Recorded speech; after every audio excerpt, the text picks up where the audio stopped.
Hola, mi nombre es Germán Escalante, soy coordinador y profesor de los cursos de informática y en esta presentación os quiero mostrar la arquitectura de ordenadores. En primer lugar vamos a ver los temas tratados en la presentación, como son el funcionamiento básico de un ordenador, los buses, la memoria, la CPU y las unidades de entrada y salida. Como introducción a la presentación, comentar que un PC, un ordenador, es un mecanismo electrónico al que en el momento que pulsamos el botón de arranque comienza a llegarle corriente eléctrica a cada uno de sus componentes. Por otro lado, cada componente del ordenador tiene unas tareas asignadas y necesita del resto de los componentes para realizar su función.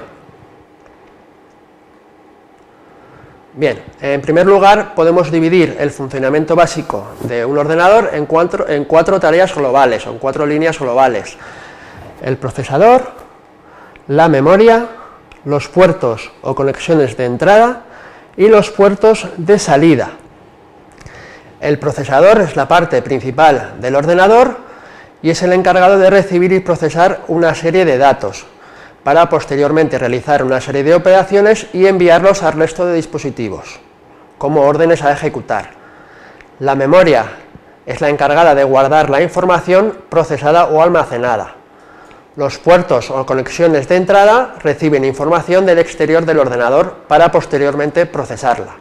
Y finalmente, los puertos de salida envían la información al exterior después de ya haber sido procesada.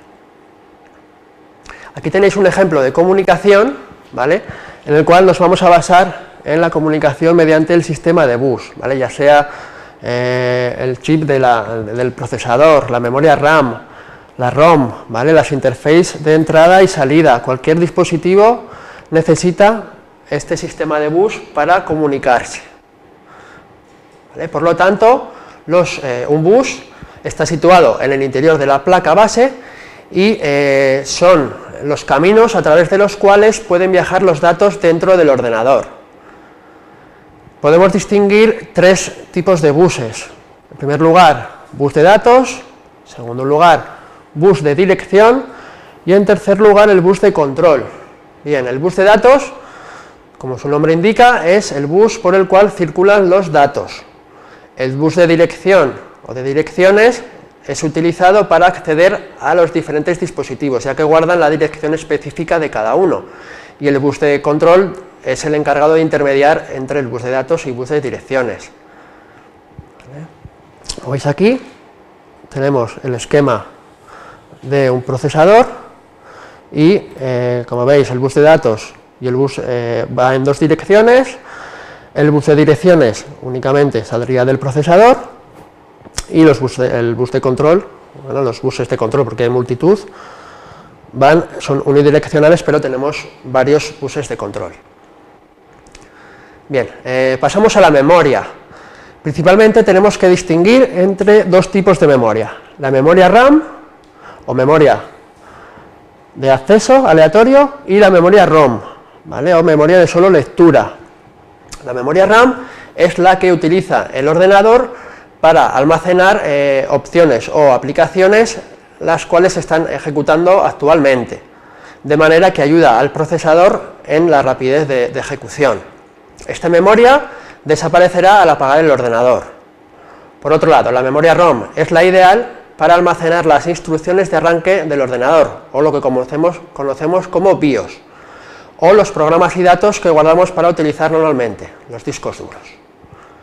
¿Vale? Una diferencia notoria en cuanto a estas 2 memorias es que la velocidad de la memoria RAM es mucho mayor, ya que trabaja directamente con el procesador.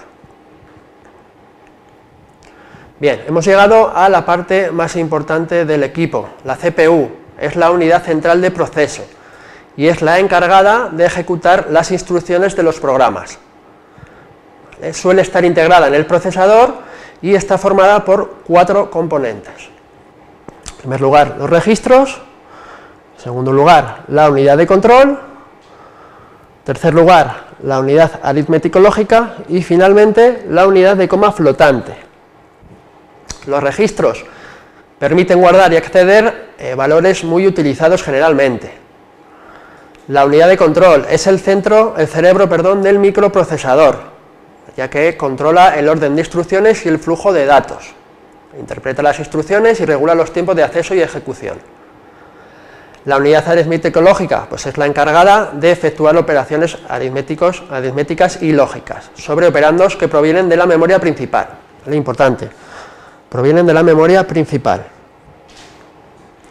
Finalmente, la unidad de coma flotante pues es la encargada o está especializada en el cálculo de operaciones de coma flotante. ¿Vale? Las operaciones de coma flotante son, por ejemplo, operaciones exponenciales, como la que tenéis aquí.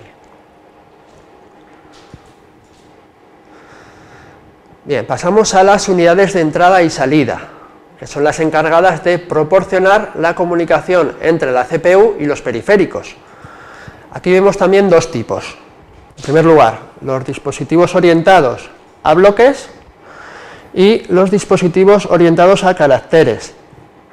Los dispositivos orientados a bloques se pueden direccionar, ¿vale? El programador puede escribir o leer cualquier bloque de dispositivo realizando previamente una operación de posicionamiento. Por ejemplo, los discos duros, la memoria, ¿vale? Discos duros, memoria, discos compactos, estos son ejemplos de dispositivos orientados a bloques.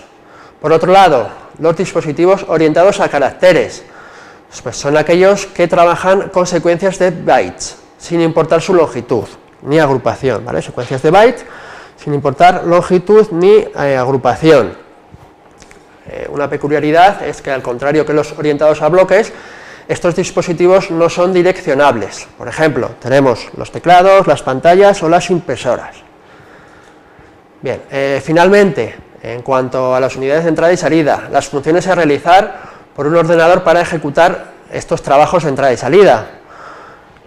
Bien, direccionamiento hacia el dispositivo, transferencia de los datos entre el procesador y el dispositivo y sincronización y coordinación de las operaciones realizadas por estos dispositivos. Bien, hasta aquí la presentación. Hemos visto estos puntos importantes, como son el procesador, la memoria, los puertos, los buses, los tipos de memoria, los componentes de la CPU y las unidades de entrada y salida. Bien, como decía, hasta aquí la presentación y nos vemos en posteriores vídeos.